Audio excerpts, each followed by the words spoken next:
on Daf Gimel Amid Base, the third wide line.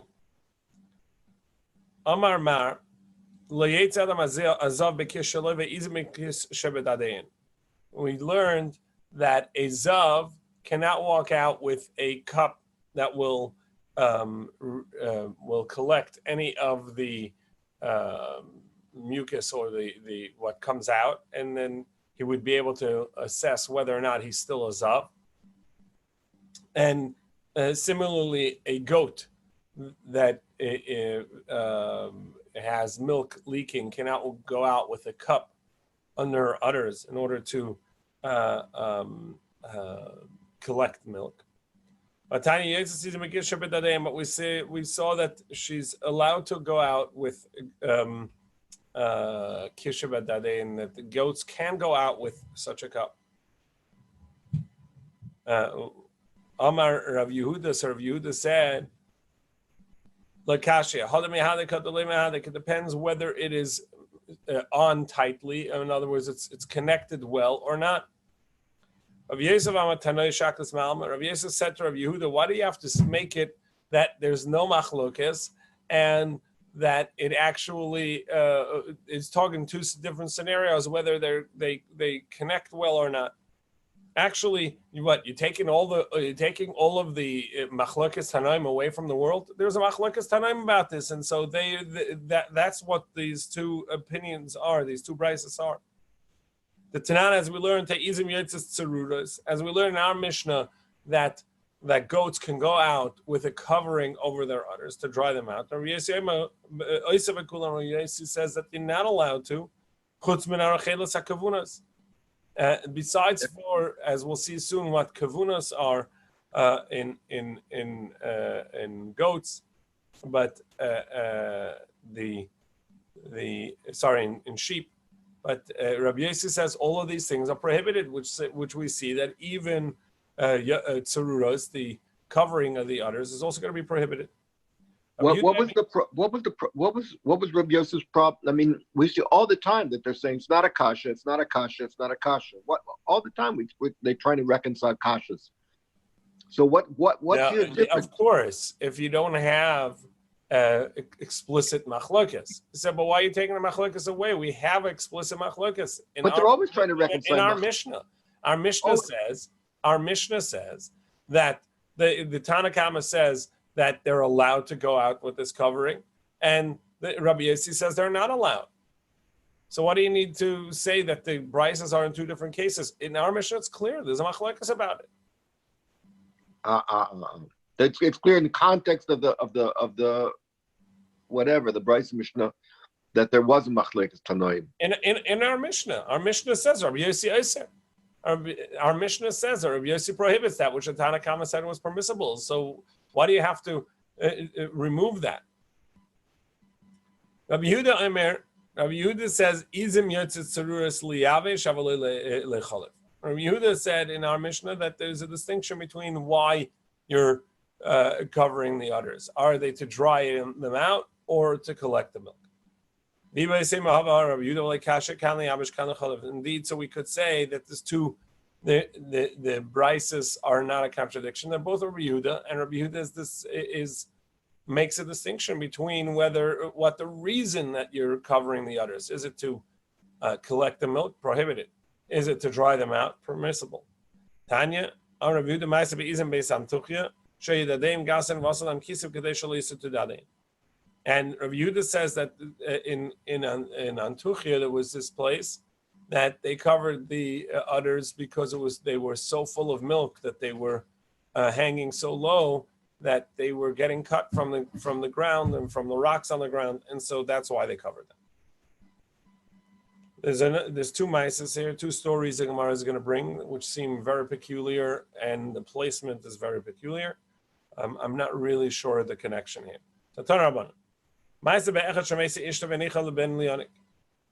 There is a story with someone who died, and his wife died, and he had a suckling child, and he had no one to nurse the child now that his wife died. And he didn't have time. He didn't have money to pay for a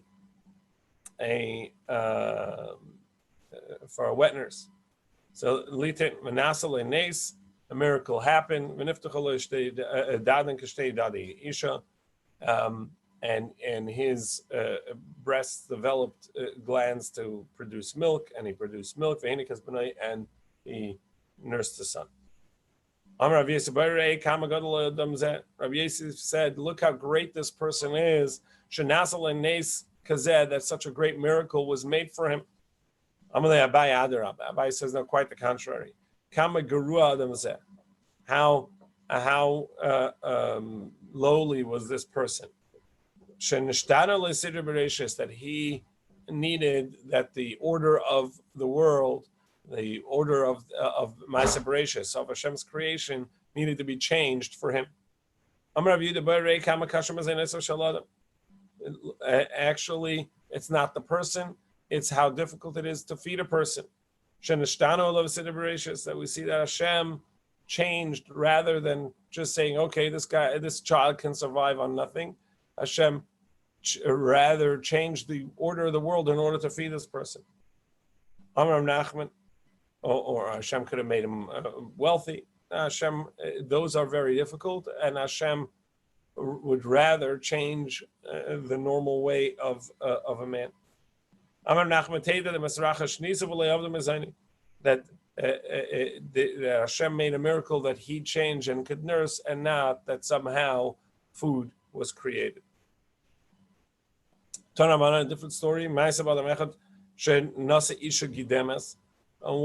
man who married a woman who was missing an arm, and he never recognized it till the last day of his life. Amar Rav, some say that over here it's Rebbe, because Rav was after the Brisa. So, how modest she must have been that her husband didn't recognize her. Rabbi Tzvi said to him, Zudarka. Well, that's to be expected from her, that she would act in modesty because she didn't want her missing arm to be seen. How modest was this man that he didn't recognize his wife? Back to our Mishnah. Zacharim Yetzim Levuvin. And our Mishnah says that the males can come out levuvin. They would have something that wearing something is called levuvin. My levuvin. What is that? I'm review the Totri. That the two of them are two camels or two goats are connected to each other, and so now they won't run away. They're in a yoke together, or in a saddle together, or in a bridle together. So me'ei mashra the hay levuvin lishna de kruviu. How do you know that the word levuvin means that they are connected, they are close? The Sefer says levavtuni achosikala. You have tied me close. That's the word levav, is hearts, and tani. You have brought me close to your heart, and so too over here. Levuvin is that they are brought close to each other, side by side, and tied together. Ula says no. Levavtuni is something else. It's these a piece of leather, a hide that is attached across their chest and neck, so that wolves not attack them. Well, why would it say then that it's the males that have these? Wolves only attack male animals and not female animals. Because the males walk at the head of the flock. And the wolves only attack the head of the flock and not the end of the flock. So Gemara says no. Yes, that's correct. Elamashum the shamni, because they're fatter. There's been a kavis leka shamni. What? There are no chunky female goats. Masu miyadi bin hani lahani. Do they really know the difference between how fatty they are? They go and they attack one. Rather, it's because they make themselves haughty. They put their head up and they make themselves taller and they walk like that. And so they pick a fight and they with them. So in order to protect them, they put this hide, this piece of leather on their chest and neck to protect them. Rav Nachman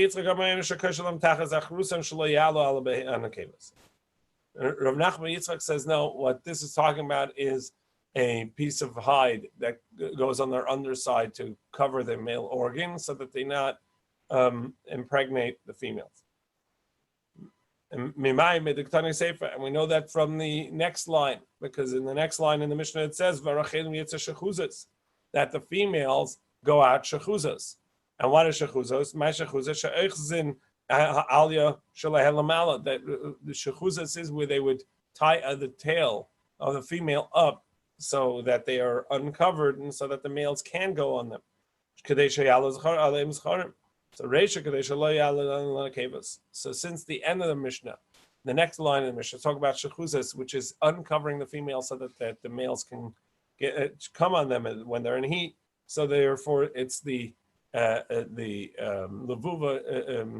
levuvin are going to be the males being covered so that they can't go on the females. So the beginning is not to go, the males should not go on, and the second part is that the females are opened up so that the males could come on. And how do you know that shechuzos means uncovered? It says, so Shizona and a slave. We see this woman, this is a Mishle, this woman walking towards him, and she is an exposed harlot that is a Netzura slave. Her heart is unexposed. Her heart is held in. So we see that the word shizona is shechuzos. That's the word uncovered. We're now in Nun Daled Amud Aleph, 54a, top line. Harachelim yitzis kavulas. It says that the goats, the lambs, actually the ewes, can go out kavulas. So what is kavulas? My kavulas, shemechavlin alishal elamala, that they tie up the tail above, kadesh le'alev lamata. So their tail is tied down beneath them, so that the males not be able to get on them. How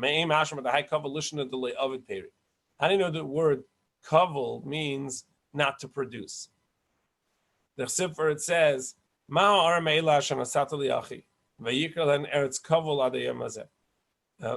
Shlomo Melech gave a gift to Hiram, who assisted him in the construction of the Beis Hamikdash, had in some battles, so he gave him some land. So he asked, what gift is this? What cities are you giving me? And he called it the land of Kavul until today. So we see the word Kavul there. So my Eretz Kavul. And what does this mean? There were two people that were so wealthy, they were laden with gold and silver. They were heavy, hanging with gold and silver. And that's what it would mean here, that the tail was made to hang down to close off the covering. Amalei Rava, so Rava said, if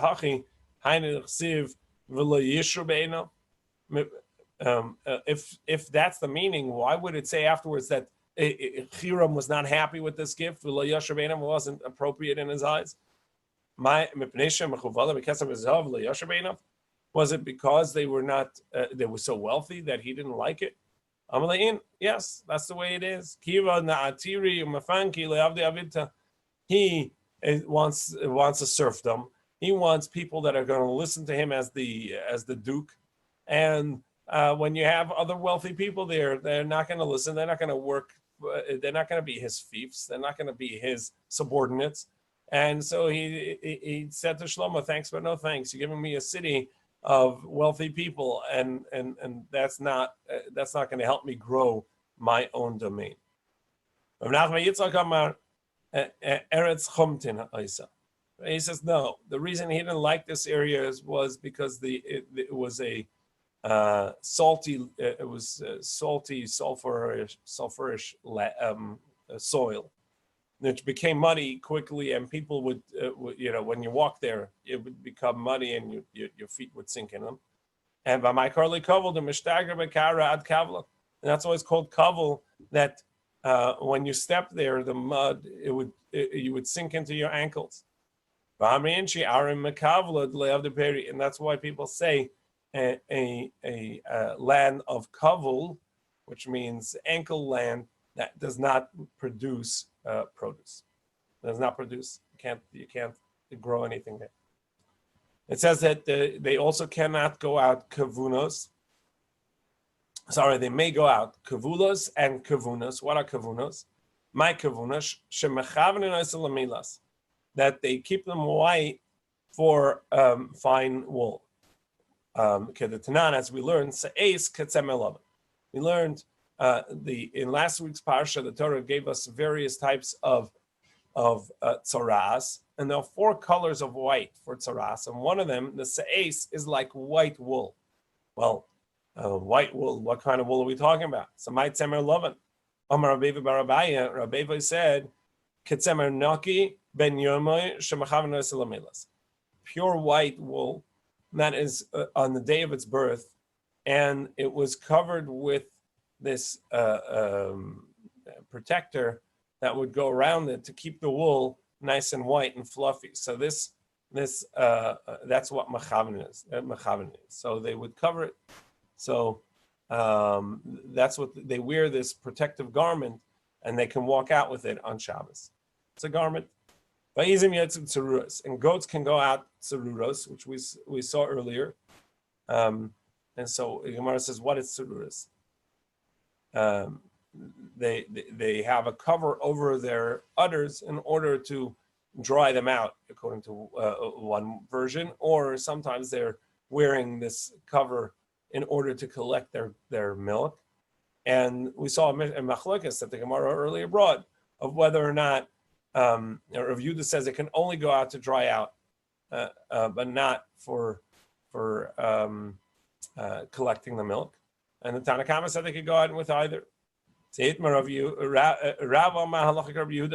Rav says Allah is like Rabbi Yehuda, that they can only go out for drying out with the cover if they're drying out. And Shmuel Amar halach Rabbi Yosi, Allah is like Rabbi Yosi. Some say that they didn't say it about the Mishnah; they just said the halacha individually. Rav said they can go out for drying out in order to dry out their milk, but not to collect them. Shmuel says also that either way it's prohibited.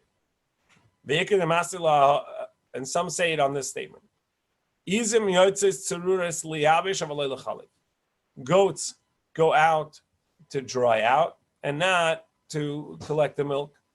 That they're not allowed to go out with this covering on the udders if it's going to collect the milk, because then it's not a garment, then it's really a vessel.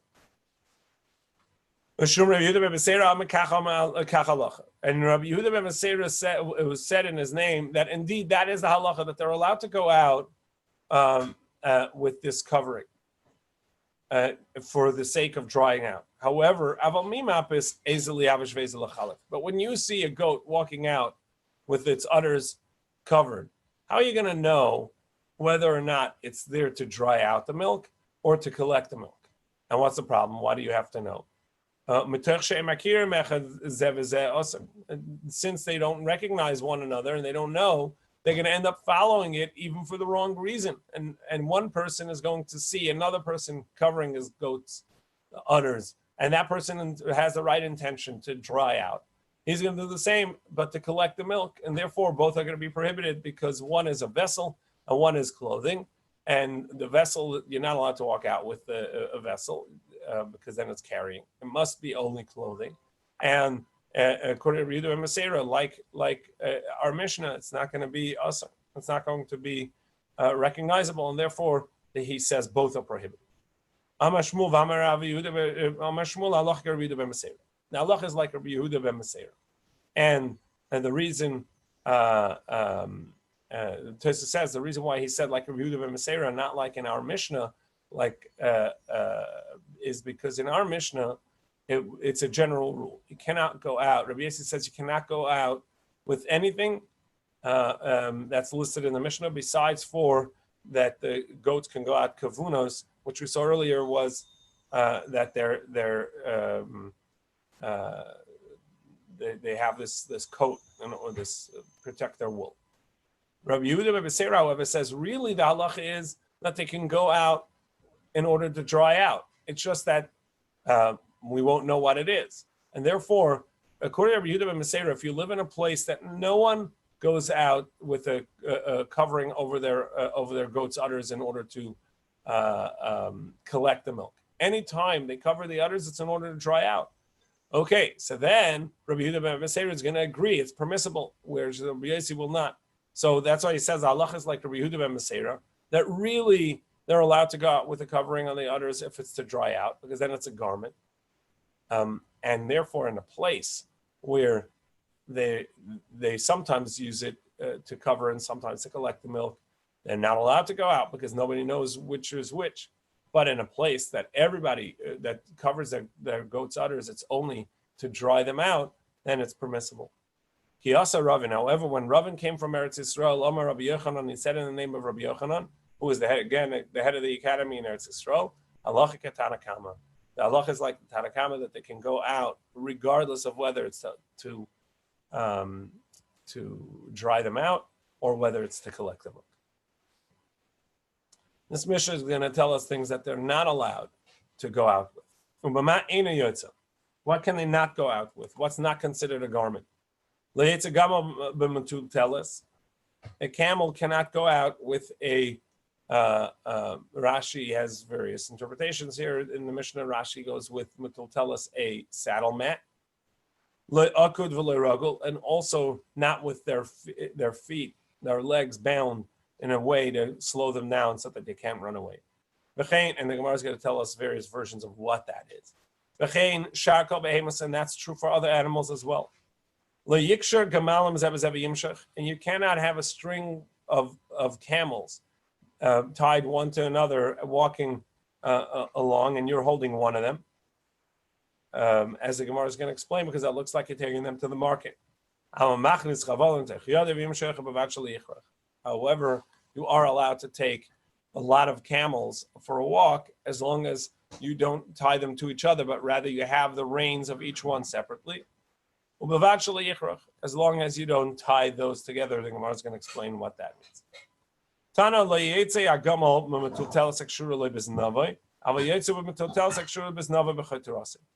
Rashi explains over here in this brisa that what the metultelis means, that they would have a strap attached to the saddle mat, which was attached to whatever packaging it would have. And that strap, because the camel, when it sits down and it gets up, its front goes completely down while its hind legs are up. And whatever packaging, whatever's on it, tends to fall. So they would tie them on the two ends. And there was a strap that went around by the tail. And that would sometimes cut into the animal. So they would put a cushion or a cloth to protect the animal from that strap. So that's the metultelis, and that metultelis needs to be tied. So if it's only tied to the back, then it'll fall off. It's more likely to fall off, and it's a problem because you're going to come to carry it.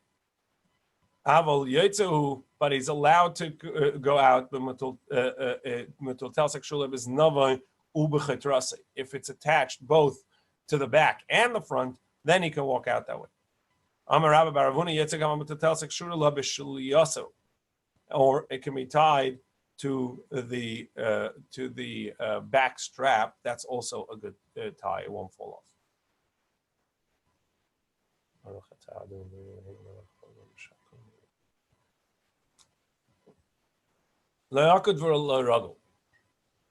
The Mishnah said further, the animal cannot go out akud and ragul. So what is akud? You may recognize the word from the akeda, which is the binding of Yitzchak. So too, here akud is the binding of the legs.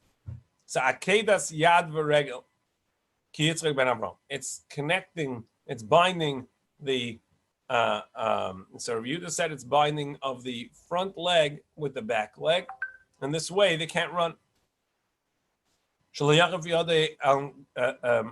ragul. And what does it mean that he can't do ragul? It's binding in one leg itself, folding it at the knee, or where the lower leg folds up against the upper leg, and then you tie that together so that again it really standing now on three legs and can't run away. V'yiksher, and that's tied. So Mesave, we ask a contradiction. You said akud means that you tie a front leg to a hind leg. Well, in the Brisa it says akud shtei yadayim shtei raglayim, that you bind the two legs together or the two arms together. Ragul shalayachav yada gabi zroy, and ragul, like he said, is folding up the leg. V'yiksharu, why that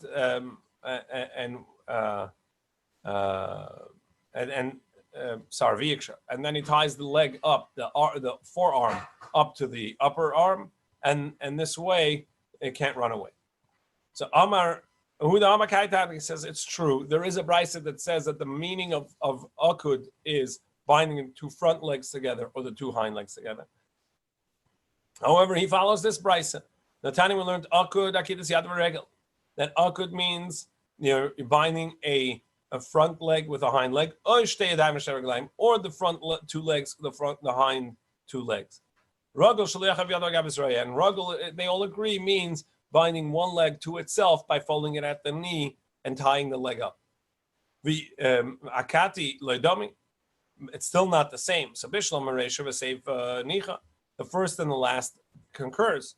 But mitzias kasha, but the middle is a question, because you said akud means binding like the akeda of Yitzchak, which is the leg with the arms, and here you said that it could mean the front two legs, or the front two legs or the hind two legs. Elo huda makaitana. You're right. He follows this brisa. The brisa that says akud akedas yad v'regel ki Yitzchak ben Avram. Akud means like Yitzchak was bound the two legs to the two hands. Ragul shalayachav yadei al gabi zroy v'yiksha. And ragul means, like you said the whole time, it means folding the arm at the elbow and binding the lower leg with the upper leg. So these were things that were not done as clothing, but actually they were deterrents for the animal, and it cannot go out with that on Shabbos. V'layiksha gemalin. You cannot have a string of camels and walk them. My time, what's the reason? Amar Rav Ashi says, the mechse command azalachinga, because it looks like he's going out to the marketplace. However, aval machnis, but he said further, but he can bring them in with one. Each one has its own rope, its own saddle. Its own reins, and he's holding each one separately. But he can't bind that. He can't be machrich all the strings that he has holding the various camels. Amar Rav Ashi leishanu le'inyan kalai says the reason it says eina machnis v'layichrach is a kalayim issue. Now there are many kalayim issues, mixings. You're not allowed to mix seed. Obviously, that's not talking over here, right? He's not planting. So what is the mixing here? So the Gemara at first thought that it means the Torah says you're not allowed to plow a bull and a donkey together. So over here, the thought there was that if you're tying the reins of this camel around your hand, essentially you are now bound to the camel, and you have two different types of species that are being driven together. So kalayim the mind. What kind of kalayim are we talking about? Ilay kalayim the adam. that the human together with the animal is going to be a kalayim. So no, not true. But tonight we learned other mutim kulam lachresh v'limshach, that a human is allowed to go in together. So if you have a ox plowing and is getting stuck, the human's allowed to get in there and help the ox, and it's not considered plowing together two species. A donkey is not allowed to get in there and help out, but a human is allowed to. He's also allowed to pull an animal. So we see that there's no problem with a human getting in there. Ela kalayim dechavala. Rather, what it means is a kalayim, a mixing of threads, which would be one is linen. So if he has a linen rope and he has a wool rope, and they are what he has as the reins to guide these animals, and now he binds them in his hand. Now there's going to be a kalayim, a shatnez issue. The Gemara says, how's that shatnez? The Tanya we learned, if you take a linen thread and you stick the needle through once through a wool garment, or vice versa, it just goes through. That's not shatnez, because you can continue pulling it through, and it's not connected. And so over here also, I have two ropes from two camels. One's wool, one's linen, and I have them. I'm holding them together in my hand. That's not a connection. But even so, yes, that's not actually considered a tying, is it? Correct. Just putting the ropes around your hand. Correct. That's not a tying, as the Gemara is saying over here. That's not a chibur. That's not a connection. So why would there be shatnez? Okay. So the Gemara says, no, we are talking about the ropes becoming kalayim, shatnez. However, don't tie it around your hand, wrap it around your hand and tie it. Now you've got a double issue. It's wrapped around you, so it's enveloping your hand, and you've tied them together in order that they don't slip out. So now you've actually created something that can count as connected. When we get to tying when we get to knots, I remember it was knots or maybe it was buckets, but I remember there was like some kind of rope that wasn't braided. It was woven. It was like made out of. Is that what they're talking about here? No, you're not weaving these two together. No, but even if the thread, even if the rope itself is woven, it's not twisted. It's not a twine. It's a woven rope, but it's an individual rope. One is wool and one is linen. What kind of wool rope? To happen, they have to intertwine somehow. So what's going on here is that at first he wraps it around his hand so he can control it, and then he ties them so that they don't separate. And when in doing that, it's now enveloping his hand and also tied there. So he has them connected multiple ways. So it's not just like a threaded a needle going through a garment once. It's like it went in, came out a second time. It's a double feature, and as such, it begins to be kilai. I've never heard of a wool or linen rope. That's why I thought maybe that's that kind of rope. It may be that each rope itself is woven, but they're not woven within each other. No, I get that. Yeah, okay. Yeah. So Amar Shmuel, Shmuel says another halacha that the rope may not hang from the other end of his hand one tefach. That means, and we talked about this a few days ago from Tues in regards to having a leash to walk your pet. You can't walk out in a public domain with your pet and the leash is hanging from the outer side of the excess leash is hanging from your hand a tefach, because that is no longer functional. That part is not functional. It's not assisting you in guiding the animal, and so you're carrying the excess rope. But in the Academy of Shmuel, they actually said it shouldn't hang down two tefach. That's when it's too much. Since the Academy of Shmuel said two tefach, and Shmuel said don't let it hang one tefach, actually, it's not allowed to hang two tefach. That's when it's prohibited. But Shmuel said don't let it hang one tefach, because if you do, you're getting close to two tefachim. because a tefach is just a fist's length. So Shmuel's telling us a practical thing. Don't let it hang a tefach, because if you do, you're going to hit the 2 tefach line very quickly. But wait, we have another brisa that says that you can't let the rope hang down all the way to the ground. It has to be 1 tefach off the ground. And now you're telling me it's a tefach. It can't hang out of his hand, a tefach. So the Gemara says, no, that's the other part of the rope.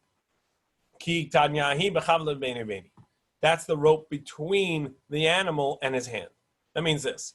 The animal from the animal, there's a rope that goes to your hand. That can't hit the ground.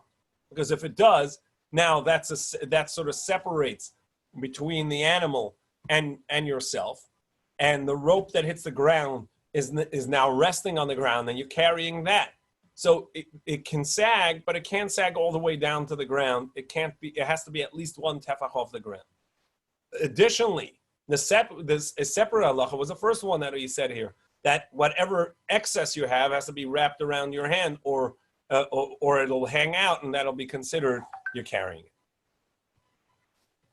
The Mishnah says on Nundalat Amud Beis, a donkey cannot go out with a saddle cloth as if it's not tied to it, because it'll fall off and you're going to pick it up and then you're going to end up carrying it.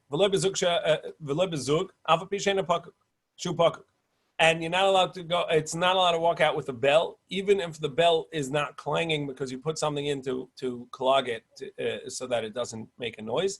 Nevertheless, it looks like it's going to the market, as the Gemara is going to explain. You can't put a ladder on its neck to sort of keep it as a yoke. And not a thread on its, a strap on its leg. We'll see what those are for, but the idea is those are valuable, and if they fall off, you're going to pick them up and carry them, and you may carry in a public domain. And chickens cannot go out with threads or straps that are on their legs. And lamb males, rams cannot go out with these little wagons they would make. They would make a miniature 2-wheel wagon that would be tied to their tails. Their tails were very heavy and they would get scratched on the ground. And ewes, female lambs cannot go out chanunas. Gemara going to explain what that is. And a young calf cannot go out gimun. The Gemara is going to explain that. And the cow cannot go out with porcupine hide on its udders, which was meant to keep other animals from trying to suckle at it. And it cannot go out with a ritzua, a ritzua is a bow between its horns. And the cow of Elazar ben Azari, which the Gemara is going to tell us actually was his neighbor's, but he let it go out, and it can go out, went out with a ritzua between its horns with this bow, without the permission of the chachamim.